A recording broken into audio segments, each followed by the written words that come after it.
ভালো না। আর এই যে দেখো ওষুধ খেয়ে আসলাম জ্বর। মর্নিং বন্ধুরা, এই যে ঘুম থেকে উঠে গেছি আর এখন ঘড়িতে বাজে।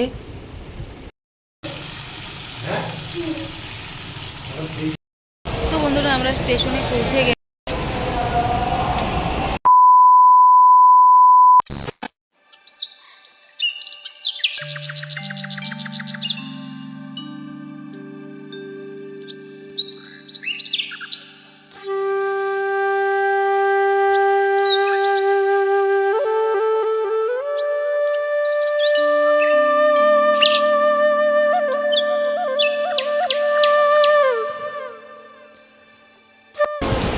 গুড ইভিনিং বন্ধুরা, আজকের ব্লগটা না সকাল থেকে স্টার্ট করিনি কারণ শরীরটা ভীষণ খারাপ জানো তো।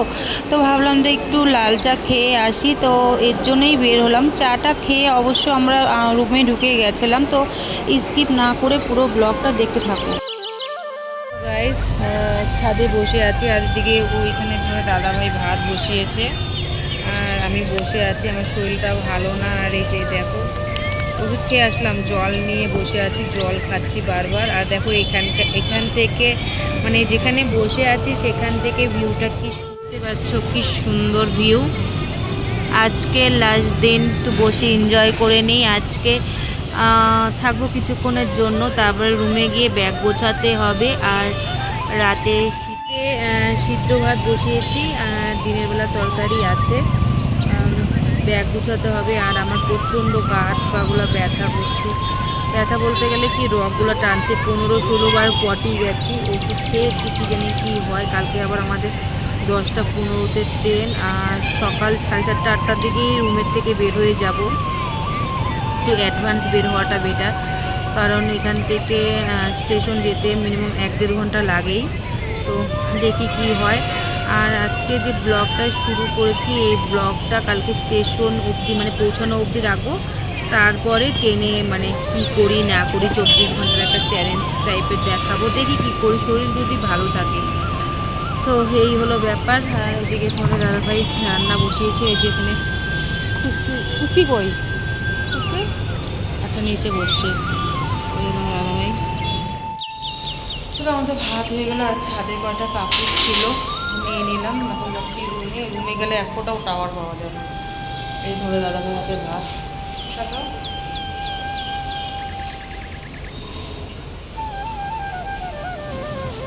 ওয়েট করে আসছি। কত রকম দেখতে হবে, রান্না করেও লিফটে করে নিয়ে যাচ্ছি। বলো এই অভিজ্ঞতা হতো যদি বাড়িতে থাকতাম। হ্যাঁ মানে কত রকমের ব্যবস্থা। 3 তলায় রান্না করে 1 তলায় থাকি, রান্না করে লিফটে করে নিয়ে যাই, মানে বিশাল ব্যাপার। তো গাইস আমাদের ব্যাগ গোছানো কমপ্লিট হয়ে গেছে। ব্যাগটা গোছানো আগেই হয়েছিল, তাও কিছু কিছু জিনিস বাইরে ছিল। তো তোমাদের দাদাভাই দিকে দেখো গুছিয়ে রেখেছে, একদম রেডি করে রেখেছে। কালকে ভোরবেলা উঠবো, উঠে রান্না করবো, কারণ হিয়াকে তো ওষুধ খাওয়াতে হয় তার জন্য। আর ফট করে ভাত কোথায় পাবো, আর ট্রেনে কখন উঠবো না উঠবো সেই কারণে একটু রান্না করে নিয়ে যাব। তো সকাল সকাল উঠে রান্না করব। তো এদিকে দেখতেই পাচ্ছ ব্যাগ বুক রেডি, খালি খেয়ে দিয়ে একটু সময়ের জন্য ঘুমাবো। আর ওদিকে তোমাদের দাদাভাই ভাত বাড়ছে, হিয়ার আর তোমাদের দাদাভাইয়ের। আমি সিদ্ধ ভাত খাবো। দেখি পেটটা ভালো না, প্রচণ্ড পরিমাণে পটি হচ্ছে। মিনিমাম আমি 18 বার পটি চলে গেছি, ওষুধ খেয়েছি তাও কোনো কাজ করছে না। দেখি রাত্রিবেলায় একটা ওষুধ খেয়ে ঘুমাবো, কি হয় না হয় জানি না। তো যাই হোক এদিকে দেখো তোমাদের দাদাভাই ও 3টা ডিম ছিল 3 জনের, বাট আমি তো ডিম খাবো না। তোমাদের দাদাভাই আর হিয়া খেয়ে নেবে ভাত এখন। তো হিয়াকে খাইয়ে দিবে আর তোমাদের দাদাভাই খাবে। চলো ওরা খেয়ে নে, আর আমি একটু রেস্ট করি, পরে ওদের খাওয়া হলে। কারণ একটা থালা আছে, আমি সব বাসন ঢুকিয়ে ফেলেছি, একটা থালা আছে, তো সেই কারণে পরে খাবো আমি, মানে আমার খিদাটাও নেই। এখন বাজে 12টা। চলো গুড নাইট, দেখা হচ্ছে তোমাদের সাথে ভোরবেলা যখন উঠবো তখন দেখা হবে, ঠিক আছে? ভোরবেলা রান্নাবাড়ি করবো, রেডি হবো, সবটাই তোমাদের সাথে শেয়ার হবো। তো বাবাই এখনকার মতন। মর্নিং বন্ধুরা, এই যে ঘুম থেকে উঠে গেছি আর এখন ঘড়িতে বাজে 4টা 34। আর আমি উঠেছি 4টার দিকে। আধা ঘন্টা ধরে মোবাইল আমি ঘাঁটছি। আর তোমাদের দাদা ভাই গেছে হচ্ছে ছাদে ভাত আর হচ্ছে ডিম সিদ্ধটা বসাতে। আমি গিয়ে রান্না করব, ভাতটা করে নিয়ে আসো, তারপর আমি যাই। ডিম সিদ্ধটা মানে হয়ে গেলে ডিমের তরকারি একটু পাতলা করে নিয়ে যাবো, কারণ এখানে তো আর সবজি নেই বলো, যে কোনো সবজি বা কোনো কিছু করে নিয়ে যাবো। তো ওর জন্য ডিম এনে রেখেছি, ডিমের ঝোল করে নিয়ে যাবো। যা হোক ওরা খেতে পারবে কিছুক্ষণ। আমি যদি পেট ভালো থাকে তাহলেই খাবো, নাহলে দেখি কী খাই। পেট যত সম্ভব ভালো হয়ে গেছে, কারণ ওই ওষুধ খাওয়ার পরে 2বার গেছি, আর যাইনি। রাতে বেলা একটু সিদ্ধ ভাত খেয়েছিলাম। তো যাই হোক, দেখতে থাকো ব্লগটা, যতদূর পারবো তোমাদের সাথে শেয়ার করবো। সকাল এখন বাজে হচ্ছে দেখো, ঘড়িতে প্রায় 4:45টার মতন। দেখো সকালটা মানে ব্যাঙ্গালোরে ফার্স্ট তো সকালবেলা উঠে তোমাদের সাথে ব্লগ শেয়ার করছি। আর এদিকে নিচে দেখো সব গাড়িগুলো এইভাবে রাখা, কিছু কিছু গাড়ি চলছে, যে বাইকও একটা যাচ্ছে, বাইক না একটা স্কুটি যাচ্ছে, আর ওখানেও একটা স্কুটি দাঁড়িয়ে আছে। আর গাড়িগুলো না এখানে ব্যাঙ্গালোরে এইভাবেই রাখে, দেখো সব রাস্তায় এইভাবেই থাকে। একটা সুন্দর হাওয়া দিচ্ছে, দারুণ সুন্দর, আকাশটাও বেশ পরিষ্কারই আছে। আর হিয়াতে এই সকাল সকাল উঠে দেখো যে খেলা করছে এখানে। আর ওই যে তোমাদের দাদাভাই রান্না করছে, মানে আমিও রান্না করব, ওর ভাত আর ডিমটা হয়ে। Hello everyone, welcome back to my channel পিয়াজ ব্লগে। তোমাদের অনেক অনেক ওয়েলকাম, নতুন একটি ভিডিওতে অনেক অনেক স্বাগত। আজকে ব্যাঙ্গালোরে আমাদের লাস্ট দিন আর কি। এখন ভোরবেলা আমরা রান্নাঘরে রান্না করব, কারণ খাবার একটু বানিয়ে নিয়ে যাব। আর সকাল 7:30 8টার মধ্যে আমরা বের হয়ে যাব।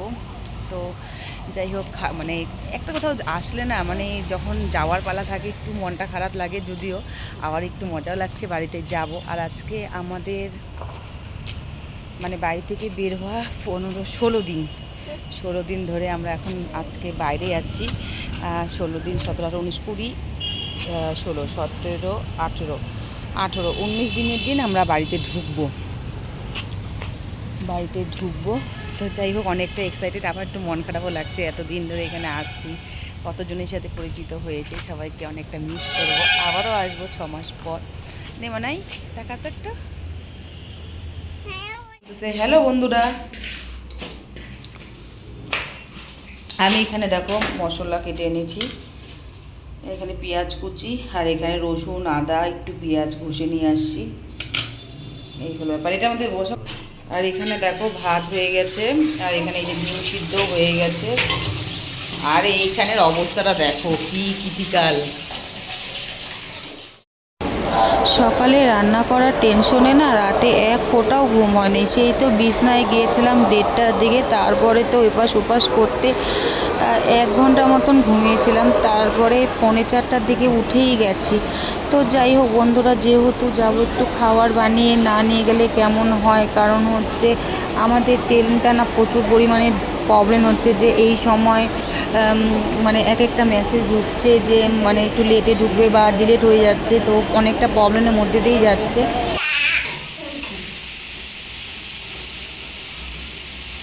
কেমন লাগছে সকালবেলা?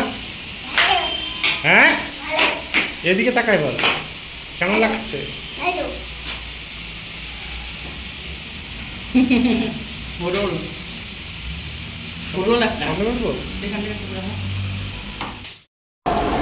মেয়েকে ডক্টর দেখাতে এসে অনেক কিছুই অভিজ্ঞতা হলো। মানে কোনো দিন এই ভোর 4টার দিকে উঠে রান্না করিনি, সেটাও করতেই হলো।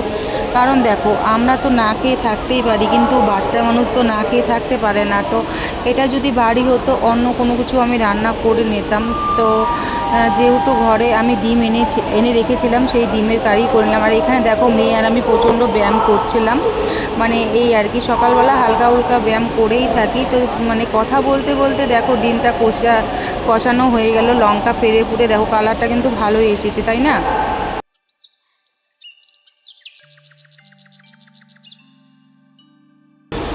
সো গাইজ, আমি স্টেশনে বসে ভয়েস দিচ্ছি, হয়তো তোমাদের আওয়াজগুলো শুনতে একটু প্রবলেম হচ্ছে, তো ম্যানেজ করে নিও প্লিজ।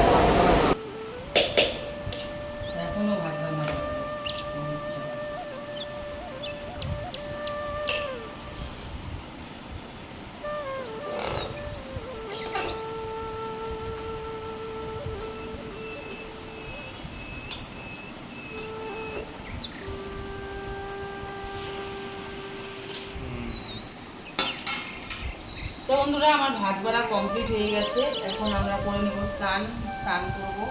স্নান করতে করতে এগুলো ঠান্ডা হয়ে যাবে, তারপরে হচ্ছে রেডি হবো। আর এখন বেশি বাজে না, একটু রেডি এখান থেকে 7:30 নাকি 7টায় বেরোবো। 7টায় বেরোবো।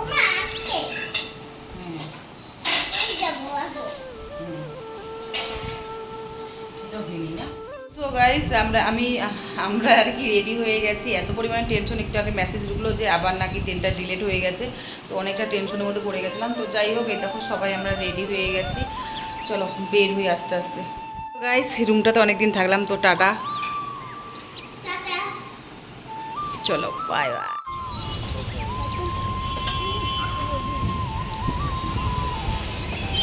তো আমরা একটু চা খেয়ে নিচ্ছি, চা খেয়ে দিয়ে তারপর অটো।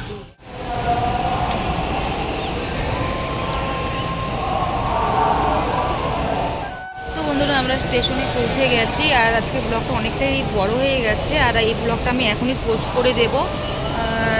তো এই ব্লগটা এতটুকুই দেখতে পাবে, আর এর পরের থেকে একটা ব্লগ স্টার্ট করবো, ট্রেনে ওঠা, আজকে দিনটা কী করছি, কীভাবে করছি, কীভাবে কয়টার দিকে ট্রেন উঠছে, তো সমস্ত কিছু শেয়ার করবো ওই ব্লগটাতে। তো এখনকার মতো এতটুকুই, দেখা হচ্ছে নেক্সট ব্লগ। তো বাই।